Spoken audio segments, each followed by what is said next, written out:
السلام علیکم ورحمۃ اللہ وبرکاتہ۔ عزیز طلباء، اللہ کی ذات سے امید ہے آپ سب خیر و عافیت سے ہوں گے۔ اسلامیات سلسلہ نمبر 7 جماعت ہفتوں کے لیے ہم نے کل خواتین کے لیے پردے کے احکامات پڑھے تھے۔ اس سے متعلق عملی کتاب میں آپ کو ہوم ورک دیا گیا تھا۔ امید ہے آپ نے ہوم ورک اچھے انداز میں کر لیا ہوگا۔ ایک مرتبہ آپ عملی کتاب دیکھیں۔ خواتین کے لیے پردے کا حکم اور غزوہ خندق یہ عنوان تھا۔ اس عنوان کے تحت کچھ خالی جگہ آپ نے پر کرنی تھی اور اس کے بعد آپ نے آیات لکھنی تھی، تو آپ نے یہ اچھے انداز میں کام کر لیا ہوگا۔ عزیز طلباء، اب ہم آج کا عنوان شروع کرتے ہیں۔ عزیز طلباء، آج کا ہمارا عنوان ہے غزوہ خندق، شوال سن 5 ہجری۔ آج کے سبق کے اہم نکات آپ کے سامنے ہیں۔ پہلے ہم ان نکات کو سمجھ لیتے ہیں، اس کے بعد سبق کی بلند خوانی کریں گے۔ سب سے پہلے نمبر پر بنو نذیر دیگر قبائل سے مل کر بنو نذیر نے خطرناک سازش کی۔ بنو نذیر عزیز طلباء یہ وہ قبیلہ ہے کہ جس کے بارے میں آپ پہلے پڑھ چکے ہیں کہ اللہ کے رسول صلی اللہ علیہ وسلم غزوہ بنو نذیر آپ پڑھ چکے ہیں کہ ان کا وہاں قلعے کے اندر محاصرہ کیا گیا اور پھر وہاں سے ان کو جلا وطن کر دیا گیا۔ تو یہ خیبر چلے گئے اور وہاں بھی ان کو چین نہ آیا اور مشرکین کو اور دوسرے عرب کے قبائل کو اپنے ساتھ ملا کر مسلمانوں پر ایک بہت بڑا حملہ کرنے کا فیصلہ کیا۔ اس سلسلے میں تقریباً 20 سردار بنو نذیر کے قریش کے پاس گئے اور اسی طرح بنو غطفان کے پاس بھی ان کا ایک وفد گیا۔ تو انہوں نے مل کر ایک بہت بڑا حملہ کرنے کا فیصلہ کیا۔ چنانچہ 10,000 یا بعض مورخین کے نزدیک 24,000 کا لشکر ابو سفیان کی قیادت میں مدینہ پر حملہ آور ہونے کے لیے آیا۔ دوسری بات یہ ہے کہ غزوہ احزاب یا غزوہ خندق، اس غزوہ کے 2 نام ہیں، ایک غزوہ احزاب اور دوسرا غزوہ خندق۔ غزوہ احزاب اس لیے کہ احزاب حزب کی جمع ہے، اس کا معنی ہے لشکر۔ تو بہت زیادہ لشکر، بہت زیادہ قبائل اکٹھے ہو کر مسلمانوں پر حملہ آور ہوئے تھے۔ اس مناسبت سے اس کا نام غزوہ احزاب ہے۔ قرآن مجید میں ایک پوری سورت بھی اس نام سے ہے، سورۃ الاحزاب، کیونکہ اس سورت کے اندر بھی اللہ نے اس غزوے کو تفصیل سے بیان فرمایا ہے۔ اور اس کو غزوہ خندق اس لیے کہتے ہیں کہ اس غزوہ کے اندر خندق کھودی گئی تھی۔ اگلی بات یہ ہے کہ حضرت سلمان فارسی رضی اللہ تعالی عنہ کا مشورہ تھا خندق کھودنے والا۔ اللہ کے رسول صلی اللہ علیہ وسلم نے حضرت سلمان فارسی رضی اللہ تعالیٰ عنہ کے مشورے کو، آپ کی رائے کو پسند فرمایا اور 3,000 صحابہ کرام کو لے کر خندق کھودنے کا کام اللہ کے رسول صلی اللہ علیہ وسلم نے کیا اور 6 دن کے اندر 5 گز گہری اور 5 گز چوڑی خندق کھودی گئی۔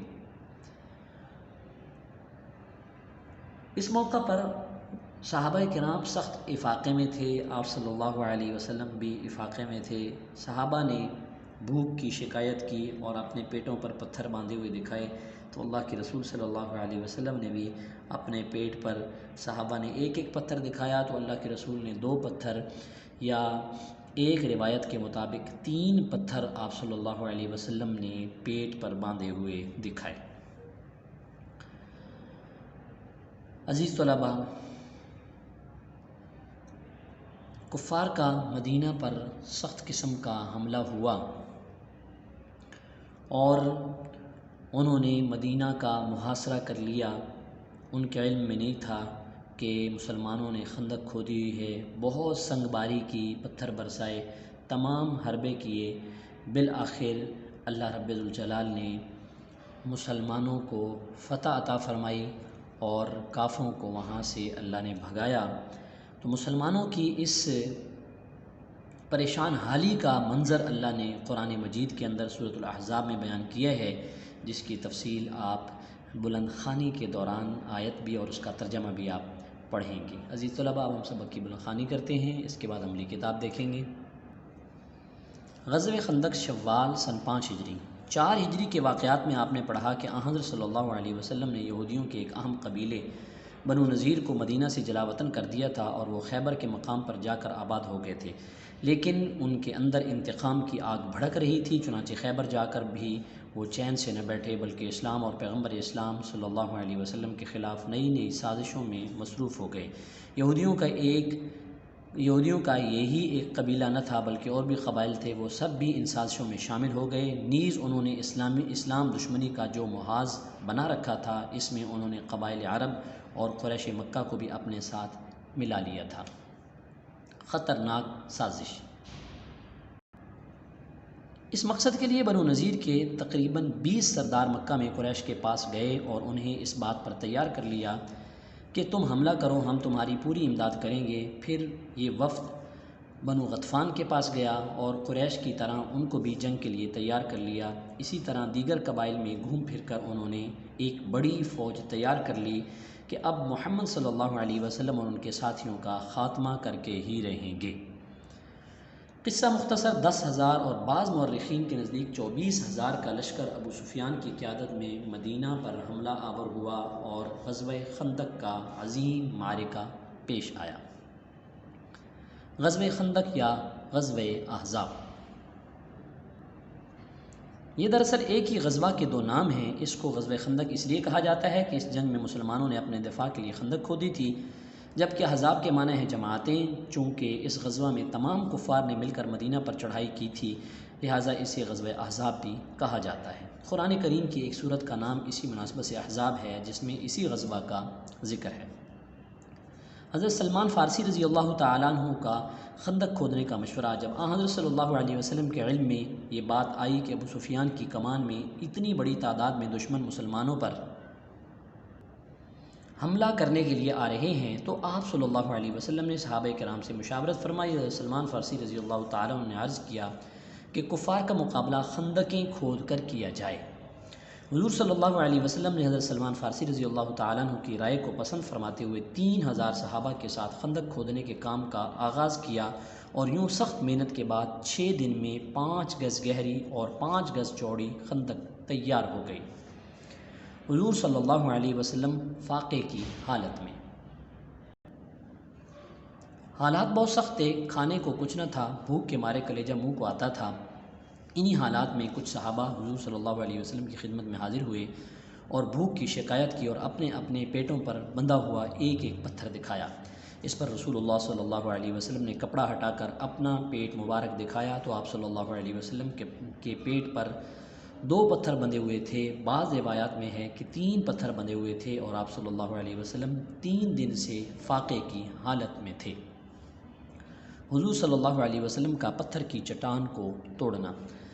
خندق کی کھدائی کے دوران ایک ایسا وقت بھی آیا کہ جب ایک پتھر کی چٹان کسی سے نہ ٹوٹی۔ جیسے ہی حضور صلی اللہ علیہ وسلم نے ایک کدال ماری، چٹان ریزہ ریزہ ہو گئی۔ یقیناً آپ صلی اللہ علیہ وسلم کا معجزہ تھا، جس کی بدولت چٹان ٹکڑے ٹکڑے ہو گئی۔ کفار کا مدینہ پر حملہ۔ کفار کے وہم و گمان میں بھی یہ بات نہ تھی کہ مسلمانوں نے دفاع کے لیے خندق کا طریقہ آزمایا ہوگا، چنانچہ انہوں نے باہر رک کر مدینہ کا محاصرہ کر لیا اور یہیں سے سنگباری شروع کر دی۔ نیز جنگ کے تمام حربے استعمال کیے۔ یہ حملہ اتنا زبردست تھا کہ مدینہ کی زمین دہل گئی۔ قرآن کریم میں اس بھیانک منظر کو کچھ یوں بیان کیا گیا: اذ جاءوکم من فوقکم ومن اسفل منکم واذ زاغت الابصار وبلغت القلوب الحناجر وتظنون باللہ الظنون هنالک ابتلی المؤمنون وزلزلوا زلزالا شدیدا۔ ترجمہ: جب چڑھ آئے کفار تم پر اوپر کی طرف سے اور نیچے کی طرف سے، اور جب کہ آنکھیں کھلی کی کھلی رہ گئیں اور کلیجے منہ کو آنے لگے تھے، اور تم لوگ اللہ پر طرح طرح کے گمان کرنے لگے، اس موقع پر ایمان والوں کی آزمائش کی گئی اور وہ نہایت سختی سے ہلائے گئے۔ عزیز طلباء، آپ عملی کتاب دیکھتے ہیں۔ عملی کتاب میں سوال نمبر 3 مندرجہ ذیل خالی جگہ مناسب الفاظ سے پر کیجیے۔ 24,000 فوج ڈیش کی قیادت میں مدینہ منورہ پر حملہ آور ہوئی، تو یہ کس کی قیادت میں آئے؟ ابو سفیان کی قیادت میں۔ غزوہ خندق کا دوسرا نام غزوہ احزاب ہے۔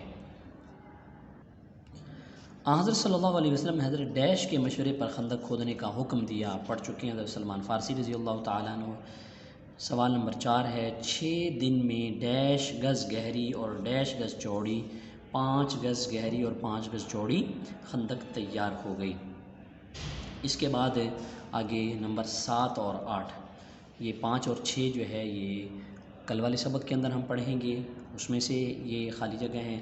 بنو نذیر کے تقریباً 20 سردار مکہ میں قریش کو مسلمانوں کے خلاف بھڑکانے کے لیے گئے۔ حضرت صلی اللہ علیہ وسلم نے ڈیش ہزار صحابہ کے ساتھ خندق کھودنے کے کام کا آغاز کیا، تقریباً 3000 صحابہ کے ساتھ۔